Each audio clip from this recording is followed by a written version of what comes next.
Challenge नहीं होगी। न सिर्फ मोदी के लिए मीटिंग चैलेंज होगी, बल्कि मोदी को, बीजेपी को, आरएसएस का सुपड़ा साफ करने की ये मीटिंग है। वो खाली दूसरों पर अनर्गल आरोप लगाने हैं, और जो आरोप उनके ऊपर 100% खुद हैं भ्रष्टाचार के, वो उनको जो है दूसरों के ऊपर मढ़ देना है। लोकसभा के चुनाव में पूरी ताकत से लड़ेगी और जीतेगी, और यहाँ पर कोई पार्टी अलग अलग नहीं है। महाविकास अपोजिशन की तीसरी मीटिंग जो है वो इसी होटल में हो रही है, और सभी नेता जो है एकजुट होंगे। 2024 में जो प्रधानमंत्री मोदी के खिलाफ रणनीति तय होगी, उसमें एक बात ये कही जा रही है कि कांग्रेस का एक बड़ा रोल है। राहुल गांधी की सदस्यता बहाल होने के बाद कांग्रेस के नेता और कार्यकर्ताओं का जो हौसला है वो बुलंद हो गया, इसलिए कि जो बीच में एक बैरक था वो लगभग ख़त्म हो गया है। हमारे साथ हंजला उस्मानी साहब हैं।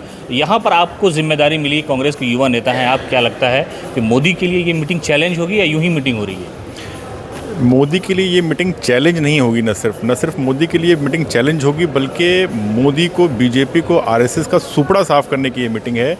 ये इंडिया गठबंधन जो है, ये देश को बचाने का गठबंधन है, संविधान को बचाने का गठबंधन है, बेरोज़गारी को ख़त्म करने का गठबंधन है, नफ़रत को ख़त्म करने का गठबंधन है, मोहब्बत को पनपाने का गठबंधन है।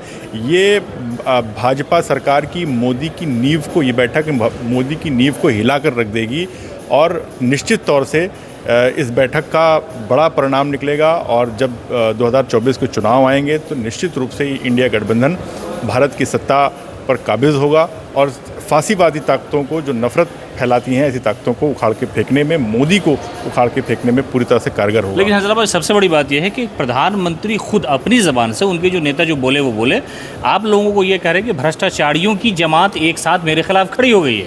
असल में प्रधानमंत्री के पास कोई मुद्दा नहीं है।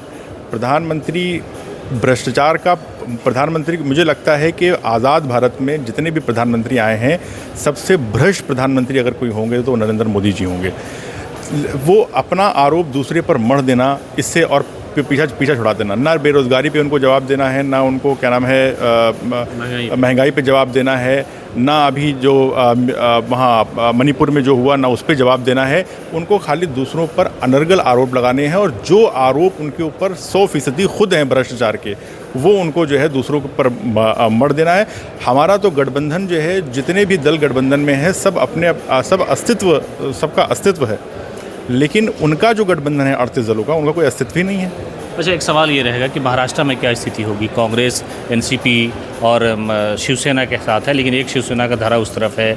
देवेंद्र फडणवीस किस तरह से जोड़ तोड़ की राजनीति करते हैं, तो यहाँ तो प्रभावित वो कर रहे हैं। कांग्रेस क्या करेगी? यहाँ पर स्थिति आप लोगों की, गठबंधन अगर रहता है तो क्या होगा? देखिए, गठबंधन यहाँ पर पूरी तरह से महाविकास अघाड़ी का कायम है, और महाविकास अघाड़ी आने वाले लोकसभा के चुनाव में पूरी ताकत से लड़ेगी और जीतेगी, और यहाँ पर कोई पार्टी अलग अलग नहीं है। महाविकास अघाड़ी, तीनों दल जो है एक हैं, और तीनों दल जो है यहाँ पर मोदी को हराने में, बीजेपी को हराने में पूरी तरह से कारगर हैं। महाराष्ट्र का परिणाम प्रभावित करेगा केंद्र का जो रिजल्ट आएगा चुनाव को? 100%। महाराष्ट्र इतना बड़ा राज्य है, यहाँ पर लगभग 40-42 लोकसभा की सीटें हैं, बिल्कुल प्रभावित करेगा। महाराष्ट्र एक बड़ा राज्य है, और महाराष्ट्र का जो संदेश होगा वो पूरे देश का संदेश होगा। तो ये थे हमारे साथ हंजला उस्मानी, जो ऑल इंडिया कांग्रेस कोऑर्डिनेटर भी है, और यहाँ पर भी जिम्मेदारी उनको मिली हुई है।